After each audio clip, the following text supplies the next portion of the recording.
Welcome back. President Trump strengthening ties with Taiwan with a new executive order. The State Department will now review contracts and guidelines for an engagement with Taiwan. China has been increasing its aggression against Taiwan in recent weeks.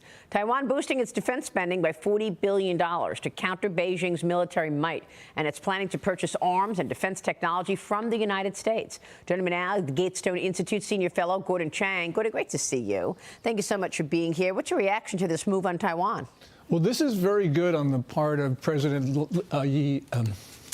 Lai in Taiwan. The important point here is that he wants to spend more. He wants to buy U.S. weapons. And that's really important for President Trump, who has been talking about this during the campaign, for instance, about how Taiwan needed to buy more U.S. products, especially weapons. But the problem is that the opposition Kuomintang, KMT, basically controls the legislature.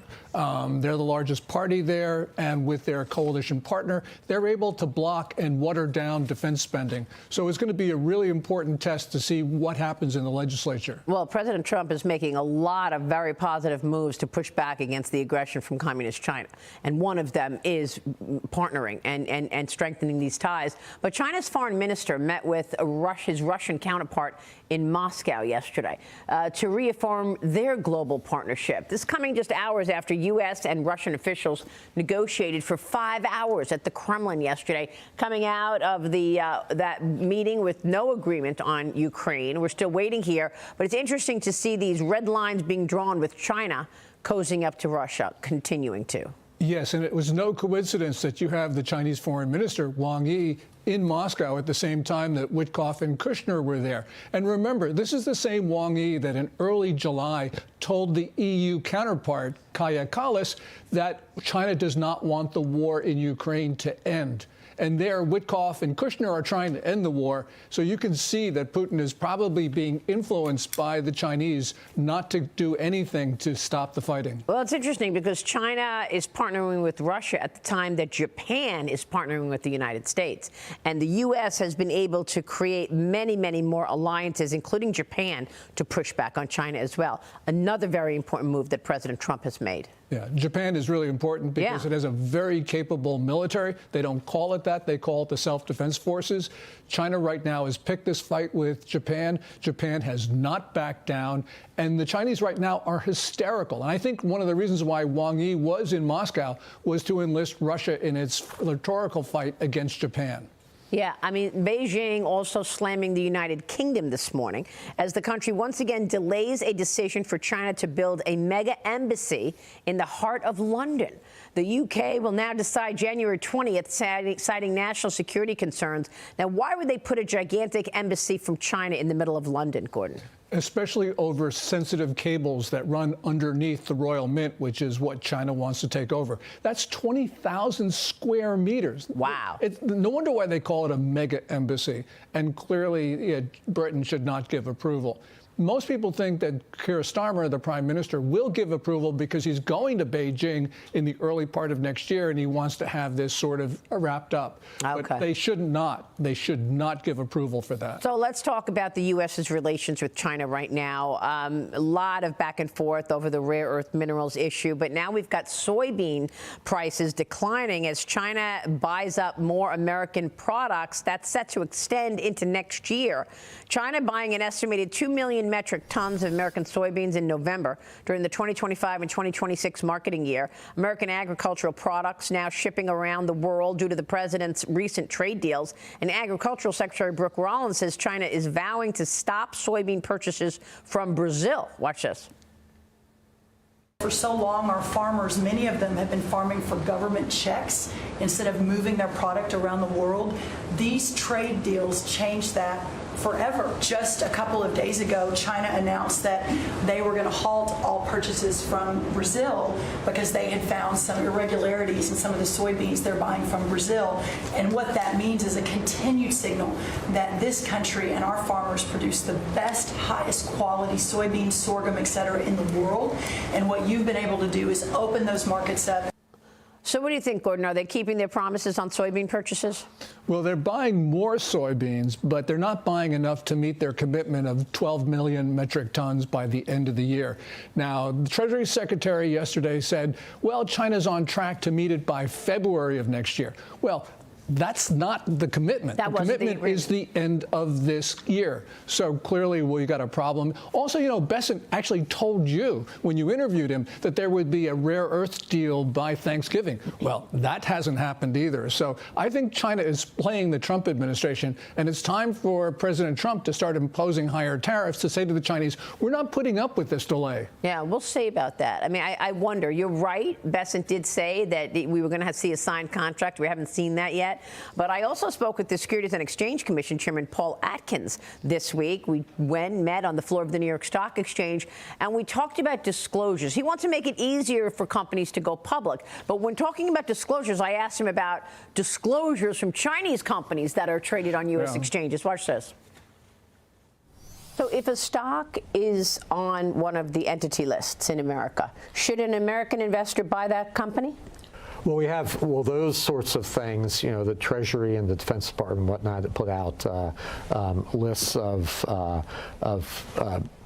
firms that are under sanctions or whatever. But so those are obviously cases that under law, you know, they're treated differently. I'm talking about other sorts of, you know, foreign private issuers that, again, have a different type of setup where they are incorporated outside of China. Operations are still there or somewhere else, you know, in Asia. And then, you know, their primary listing are here in the U.S. You know, Gordon, I think we hit on a very, very specific vulnerability here in this whole relationship. I mean, if you've got Chinese companies that are sanctioned already and on Pentagon entity list, how do you make the case that it's okay for an investor to buy that stock? Well, you can't. And you asked an important question of the SEC chairman, and the SEC chairman did not give you an answer. Clearly, if a company poses a national security threat to the United States that is so serious that it's on the Commerce Department's entity list, which means no American can deal with it without permission, then of course it shouldn't be traded on American exchanges. Because basically, we're financing companies that we say are a threat to the United States and to the American people. I don't understand how we can permit that. Yeah, which is why we did an entire series of specials on Fox Nation called Underwriting the Enemy, which is what we're doing. We're underwriting the enemy. But Gordon, you know, President Trump has said before, look, I don't want to put China out of business. I don't want to destroy China. I'm not going to. And this is a huge piece of business for Wall Street firms. I mean, if you go ahead and take these companies that are Chinese companies off of the exchanges in America, you're removing the deepest, most liquid capital markets in the world for China. And that's going to be a very significant move should President Trump ever do that. And it certainly is going to be a very significant move to take away that business from Wall Street as well. Well, certainly it is, but we got to remember that these Chinese companies are working and cooperating actively with the Chinese military under this doctrine of military-civil fusion. And so these are companies that are helping to kill Americans. I know it's a difficult issue for Wall Street, but ultimately we can't send men and women into battle and say, oh, by the way, we finance the bullets that are being shot at you. Right. It's just absolutely wrong. Yeah. Oh, by the way, my wrong. family has, you know, shares in the company that makes that gun that is pointing at me right now. It's just unbelievable. Gordon, thank you. Great analysis as usual from you. Good to see you. Thanks, Maria. Gordon Chang. All right, stay with us. We'll be right back.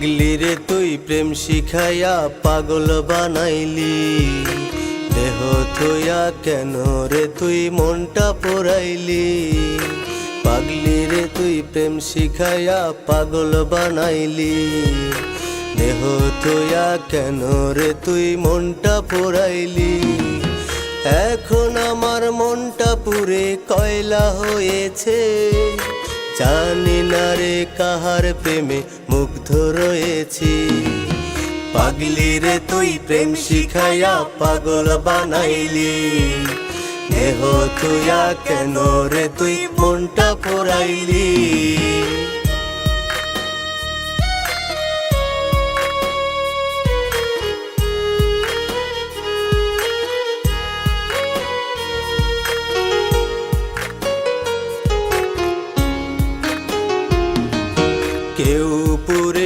প্রেম আগুনে কেউ বা তুষের আগুন প্রেম আগুনে মন পুরে যার চলে আরো দ্বিগুণ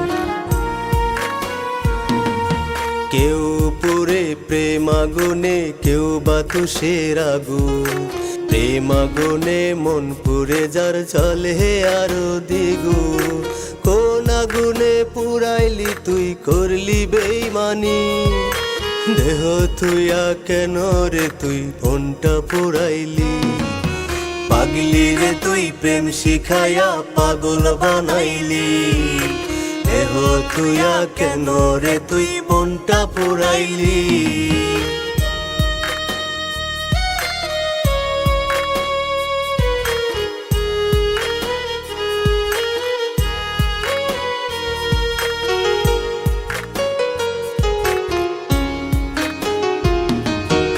প্রেমের আগুন যার অন্তরে সেই জানে তার ব্যথা পাগল হইয়া পাগল বেশে কয় যে প্রেমের কথা